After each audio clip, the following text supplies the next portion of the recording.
Welcome back guys. स्वागत है आपका सत्यम ट्रिक क्लासेस में। दोस्तों, आज अपन एक बहुत ही इंपॉर्टेंट टॉपिक के ऊपर बात करने वाले हैं। टॉपिक क्या हमारा टॉपिक है हमारा कि किस एग्जाम के लिए कौन सी बुक्स जो हैं वो काफ़ी अच्छी रहती हैं कम प्राइस में और मार्केट में इजीली जो है वो आपको बुक्स मिल जाएं।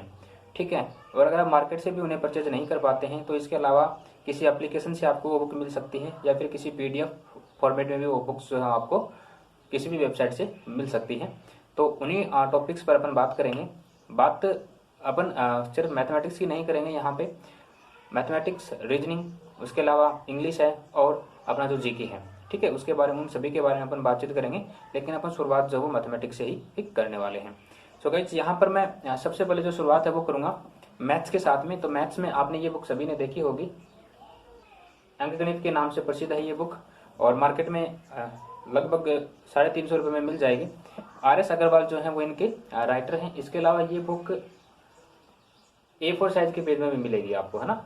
उसका जो बैकग्राउंड वो पूरा व्हाइट मिलेगा आपको। ये वाला जो फ्रंट पेज है वो इसको व्हाइट कलर में मिलेगा। तो आप वो वाली बुक जो है वो भी परचेज कर सकते हैं। वो उसका एक नवीनतम रूप है काफ़ी। जैसे ये एक नवीनतम रूप है उसी प्रकार से वो भी क्या है, एक नवीनतम पैटर्न पर ही आधारित बुक है। और काफ़ी अच्छे सवाल जो हैं वो इन बुक्स में दिए हुए हैं। मैंने अपनी जो तैयारी करी है वो इन्हीं बुक से करी है और हर एक एग्जाम के लिए इंपॉर्टेंट बुक्स हैं। ओके, क्वेश्चंस का लेवल जो वो काफ़ी अच्छा है, इजीली मार्केट में अवेलेबल हो जाती है। इसमें लगभग तकरीबन 35 टॉपिक्स जो हैं वो आपको एग्जाम पॉइंट ऑफ व्यू से इंपॉर्टेंट दिए हुए हैं। उसमें से आपको 25 से लेकर 30 तक के टॉपिक्स ऐसे हैं जो आपको नहीं करने होते हैं। वो सिर्फ बैंकिंग सेक्टर वाले जो बच्चे होते हैं उन्हीं को करने होते हैं, क्योंकि उसमें महाजनी बही काटा जो होते हैं उनके बारे में कुछ मतलब शेयर्स हैं, बट्टा हैं, उनकी चीज़ के बारे में जो वो डिस्काउंट वगैरह जो उनके बारे में दिया हुआ है, तो वो SSC वगैरह के एग्जाम जो उनके में नहीं पूछते हैं। ठीक है। यहाँ पर इस बुक के बारे में काफ़ी कुछ लिखा हुआ है। जैसे LIC है, प्रशासनिक है, MB है, UDC, LDC सभी के लिए उन्होंने बताया है। लेकिन मोटा मोटी अगर अपन बात करें तो SSC के लिए काफ़ी अच्छी बुक है, काफ़ी अच्छी बुक है SSC के लिए। अगर आप SSC की मैथ को कवर कर जाते हैं प्यारे बच्चों, अगर आप SSC की मैथ्स को कवर कर जाते हैं तो फिर कोई भी ऐसा एग्जाम जिसमें मैथ आती हो आप फंस जाएं, ऐसा हो ही नहीं सकता। आप एक बार SSC की मैथ को कंप्लीट बना लीजिए, उसके बाद में ऐसा कोई भी एग्जाम नहीं होगा जिसमें से आपसे सवाल ना बने। ठीक है, चाहे वो NTPC का भी क्यों ना हो। NTPC और SSC का जो लेवल वो सेम सा रहता है। ग्रुप D का थोड़ा सा हल्का लेवल रहता है मैथ्स की अगर अपन बात करें तो। ठीक है, तो ये तो था अपना मैथ्स के बारे में। इसके अलावा मैंने मैथ्स की एक बुक जो है वो और परचेज करी थी। फिलहाल वो बुक्स तो मेरे पास नहीं है, लेकिन उसका प्रिंट आउट जो वो मेरे पास है वो है द प्लेटफॉर्म। ठीक है, ये द प्लेटफॉर्म का जो है मेरे पास वर्जन है। तो ये मेरे पास 4th वॉल्यूम इसके काफ़ी सारे वॉल्यूम आते हैं। आप अलग अलग वॉल्यूम जो है वो परचेज कर सकते हैं और काफ़ी कॉस्टली तो नहीं है ये। ठीक है, एवरेज बुक है, आप अच्छे से ले सकते हैं। काफ़ी अच्छे क्वेश्चन जो हैं वो आपको इसमें अब मिलने वाले हैं। ठीक है, तो ये तो हो गई अपनी बुक्स की बात। अब बात करते हैं प्रैक्टिस सेट की कि अब मैथ्स की जो प्रैक्टिस सेट है वो कहाँ से लें। तो आप चाहो तो अरियन पब्लिकेशन की बुक आती है, किरण पब्लिकेशन के नाम से, है ना, अरियंत की आती है वो, तो वो ले सकते हैं। उसके अलावा आप कोई और बुक्स जो आपको मार्केट में मिल जाए जहाँ पर लास्ट के तकरीबन 10 से 15 साल के क्वेश्चन पेपर आपको दिए हुए हों, वो आप उठा लीजिए और वहीं से आपको जो है वो क्वेश्चन जो है प्रैक्टिस उनकी करनी होती है। ओके, अगर आप ऑफलाइन जाते तो। अगर आप ऑनलाइन जाते तो आप किसी भी वेबसाइट से टेस्ट सीरीज वगैरह जो परचेज कर लीजिए, तो वहाँ से भी आपको प्रैक्टिस सेशन के लिए क्वेश्चन मिल जाएंगे। देखिए, किसी ने कहा है प्यारे बच्चों कि प्रैक्टिस परफेक्ट है मैन परफेक्ट, तो प्रैक्टिस करना बहुत ज़्यादा जरूरी है। आप इन बुक्स को, जैसे अपनी RS अग्रवाल जी की जो बुक है, अगर आप इसको 2 बार बना लेते हैं तो उसके बाद आप प्रैक्टिस पे फोकस हो जाइए। आप प्रैक्टिस करते रहेंगे तो आपको वो क्वेश्चन जो है नए नए मिलते रहेंगे। प्रैक्टिस करना जरूरी क्यों है?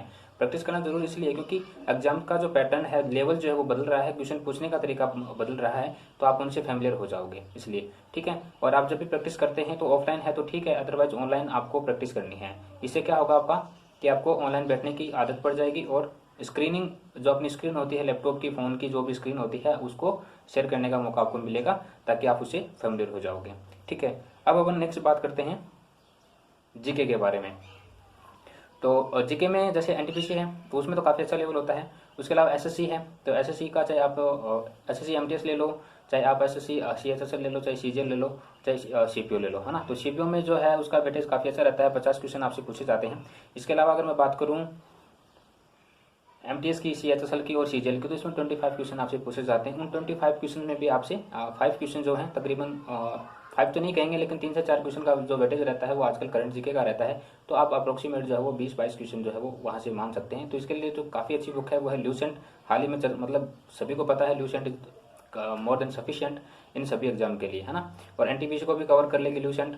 तो ल्यूसेंट काफ़ी अच्छी बुक है, आप उसको पढ़िए। और उसके बाद में आप चाहो नहीं, आपको करना ही है। उसके अलावा आपके पास एक बुक होनी चाहिए ऑब्जेक्टिव टाइप, जिसमें से आप क्वेश्चन जो है वो देख सकेंगे, क्वेश्चन जो है वो टॉपिक से किस प्रकार से बनते हैं। टारगेट आपको बनाना होगा, आपको एक टॉपिक जो पर डे के हिसाब से लेना होगा। यकीन मानिए अगर आप कंटिन्यू अगर स्टडी करते हैं तो अगर आप दिन में 2 घंटे जीके को देते हैं तो 45 डेज, सिर्फ 45 डेज में ल्यूसेंट जो है वो आपको कंप्लीट हो जाएगा।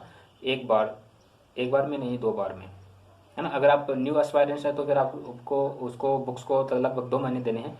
2 महीने बाद उस बुक को आराम से पढ़िए, उसके बाद आप उसका रिवीजन करिए, ठीक है। रिवीजन करने का सबसे बेस्ट तरीका ये, आपने आज जो पढ़ा 2 दिन बाद जो है आपको उसको रिवीजन करना है, फिर 7 दिन बाद जो उसका रिवीजन करना है, फिर 1 महीने बाद उसका रिवीजन करना है। कहने का मतलब ओवरऑल उस बुक को आपको, मतलब एक ही बुक को आपको, एक टॉपिक को आपको 4 बार पढ़ना होता है 1 महीने में, तब जो चीज़ें वो आपके लिए परफेक्ट होती हैं।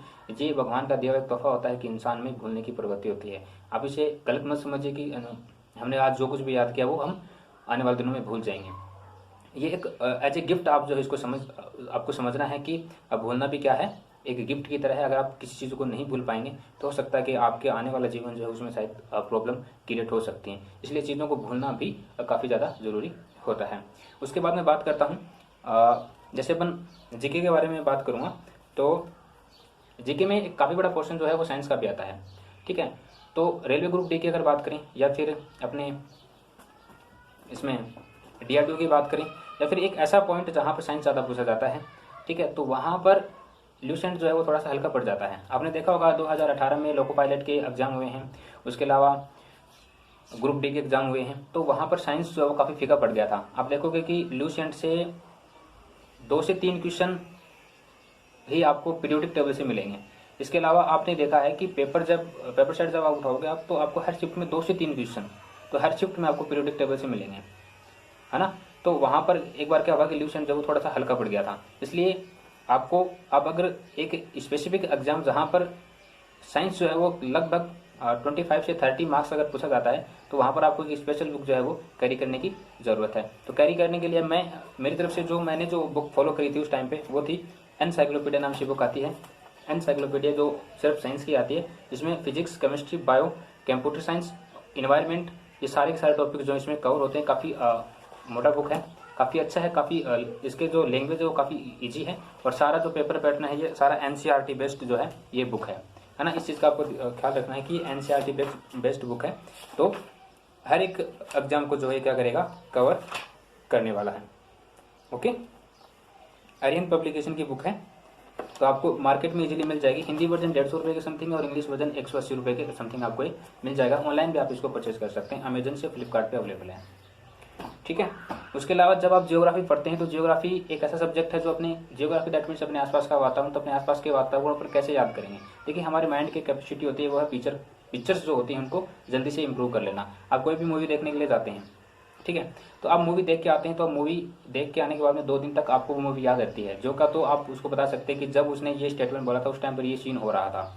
मतलब वो क्या थी, एक पिक्चर थी, उस पिक्चर को आपने जल्दी, आपका जो माइंड है वो जल्दी पिकअप कर लेता है। उसी तरीके से जब आप जियोग्राफी पढ़ते हैं तो आपको कुछ एक तरीके की बुक को भी फॉलो करना होगा, ठीक है। इसमें स्टेट के, वर्ल्ड के और इंडिया के सारे मैप्स जो हैं वो दिए हुए हैं। हर टाइप का मैप्स आपको यहाँ पे अवेलेबल मिलेगा। तो आप जो भी टॉपिक पढ़ते हैं उन टॉपिक्स को आपको क्या करना है, इस मैप में जरूर देखना है, ताकि वो चीज़ें जो आपको याद हो जाएं। इंडिया का मैप तो आप रट ही लेना कि कौन सी चीज़ें कहाँ पे स्थित हैं। जब आप पढ़ने की शुरुआत करें जियोग्राफी की, तो आप जियोग्राफी को, इंडियन जियोग्राफी जो है वहाँ से पढ़ना स्टार्ट करें। वर्ल्ड की जियोग्राफी जो आप बाद में पढ़ें, उसमें 2-3 टॉपिक इंपॉर्टेंट हैं। अगर मैं वर्ल्ड जियोग्राफी की बात करूँ, और स्पेशली फॉर एनटीपीसी में जहाँ से क्वेश्चन जो क्रिएट होते हैं, उसमें पहला जो मोस्ट इंपॉर्टेंट टॉपिक है वो होता है उसका वायुमंडल, ठीक है। उसके अलावा सौरमंडल, यहाँ से क्वेश्चन पक्का पूछता है, यहाँ से क्वेश्चन एनटीपीसी 101% पूछता है, और इतने उसमें टॉपिक हैं, शायद ज़्यादा इतने टॉपिक भी नहीं है। उसके अलावा हम बात करते हैं रीजनिंग। देखिए प्यारे बच्चों, रीजनिंग जो है वो सभी के लिए नया होता है, चाहे वो एक नया एस्पायरेंट हो चाहे वो पुराना हो। तो रीजनिंग नया सभी के लिए क्यों होता है, उसके पीछे रीजन ये है कि जीके है, मैथ्स है, इंग्लिश है, इन सभी से अपन 10th क्लास तक या 12th क्लास तक क्या होते हैं, अपेयर होते हैं। अपन इन चीज़ों को कहीं ना कहीं किसी न किसी रूप में थोड़ा थोड़ा पढ़ चुके होते हैं, इसलिए अपन से फैमिलियर होते हैं, लेकिन रीजनिंग हमने कभी नहीं पढ़ी होती है। तो हमारे लिए रीजनिंग जो है वो क्या होगा, एक नया सब्जेक्ट होगा। तो उसको एक बेहतर तरीके से आपको एक बार करने की ज़रूरत है। ये मत समझना रीजनिंग को कभी भी हल्के में मत लेना। आप उठा के देखो लोको पायलट के एग्जाम 2018 में जो है उसमें रीजनिंग का लेवल देखना आप क्या रहा होगा। और अभी मार्च में 2020 की मैं बात करता हूँ, मार्च में तो अभी सीजीएल का जो एग्जाम हुआ था वहाँ पे हर शिफ्ट में दो तीन क्वेश्चन ऐसे थे जो टाइम कंज्यूमिंग थे। सवाल तो हो जाते हैं, ऐसी कोई बात नहीं, लेकिन उसमें टाइम कंज्यूमिंग थे और सारा खेल टाइम का होता है। आपको पता है 60 मिनट जो है एग्जाम करने के लिए मिलते हैं। एसएससी का कोई भी एग्जाम हो, प्री की अगर मैं बात करूँ तो, ठीक है, सीजीएल का, एमटीएस का, सीएचएसएल का, सारे में 60 मिनट आपको मिलते हैं। 60 मिनट में आपको चारों सेक्शन करने होते हैं। तो सारा खेल जो है वो उस टाइम पे टाइम का होता है, ठीक है। उसके अलावा एनटीपीसी और ग्रुप डी में तो टाइम है अपने पास, 1.5 घंटा है, तो उसमें कोई दिक्कत नहीं होगी, टाइम कंज्यूम लेता है ये तो। लेकिन ये बात ध्यान में रखना कि एसएससी का रीजनिंग का जो लेवल है वो थोड़ा हल्का है बजाय एनटीपीसी के। एनटीपीसी में काफ़ी अच्छे लेवल का रीजनिंग जो आपसे पूछा जाएगा, इसलिए रीजनिंग को हल्के में नहीं लेना है। प्रैक्टिस आपको बार बार करनी है। अगर आप एक बार किसी चीज़ को पढ़ लेते हैं उसके बाद में रीजनिंग का जो आपको प्रैक्टिस कर लेना है। मैं सिर्फ मतलब मेरे कहने का मतलब ये सिंपल था कि रीजनिंग को एक बार कोई भी एक बुक जो है वो आप परचेज कर सकते हैं। जैसे यूएस शेखावत की ले सकते हैं, रामनिवास माथुर ले सकते हैं, आर एस अग्रवाल की भी एक बुक जो है वो मार्केट में अवेलेबल, इतनी मोटी बुक है वो, है ना। मैंने बैंकिंग सेक्टर के लिए जब मैंने एग्जामिनेशन दिए थे तो उसके लिए मैंने इतनी मोटी बुक ली थी, वो काफ़ी मोटी बुक है वो ना, तो वो मैंने परचेज करी थी। तो वो वाली बुक जो है वो अपने वहाँ पे होती है, ओके। इसके अलावा अपन और सब्जेक्ट की बात करेंगे, जैसे मैं यहाँ पे बात करता हूँ इंग्लिश की। और उससे पहले मैं आपको बता दूँ कि रीजनिंग की बुक जो एक बार आपको ज़रूर बनानी है, उसके बाद में आपको प्रैक्टिस सेशन जो उस पर लगाना है। और मैथ की बुक आपको 2 बार बनानी है। बात करते हैं इंग्लिश की।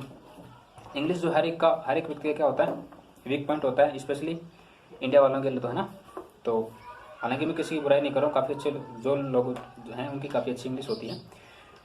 और वो लोग वही हैं जो इंग्लिश को एज ए सब्जेक्ट ना लेके एज ए लैंग्वेज लेते हैं। एज ए लैंग्वेज अगर आप किसी भी सब्जेक्ट को लेंगे, जैसे इंग्लिश है, हिंदी है, तो वो उसको समझ पाना क्या हो जाएगा, काफ़ी आसान हो जाएगा।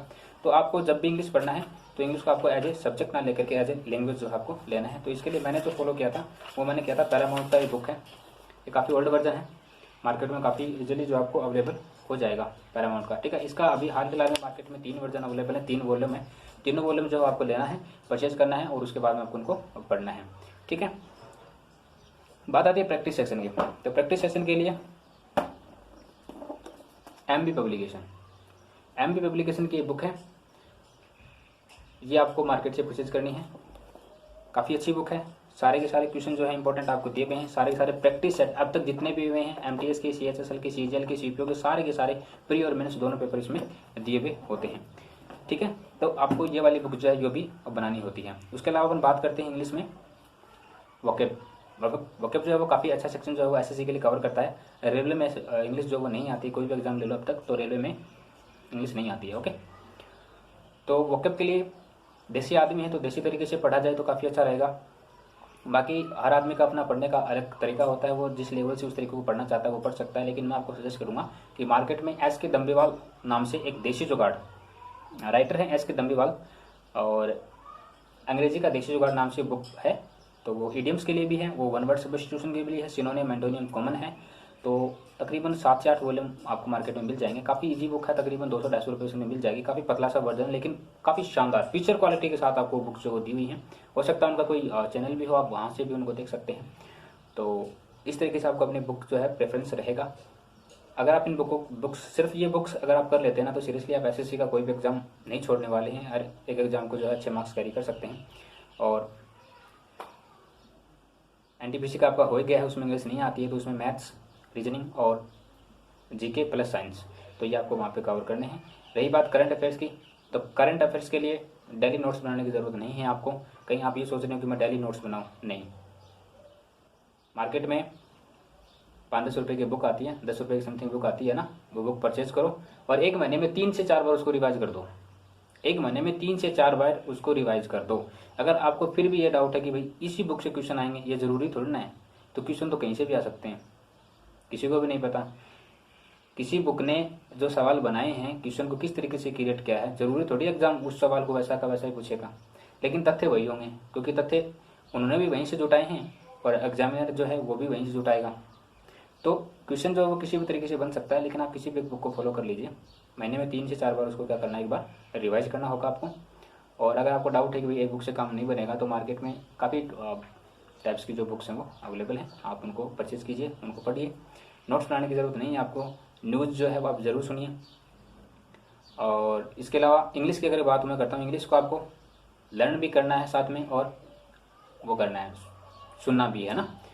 तो सुनने के लिए आपको क्या करना है, रेडियो मिर्ची पे रोज़ शाम को 8:45 पे समाचार आते हैं, तो आप रेडियो मिर्ची पे वो समाचार सुनिए।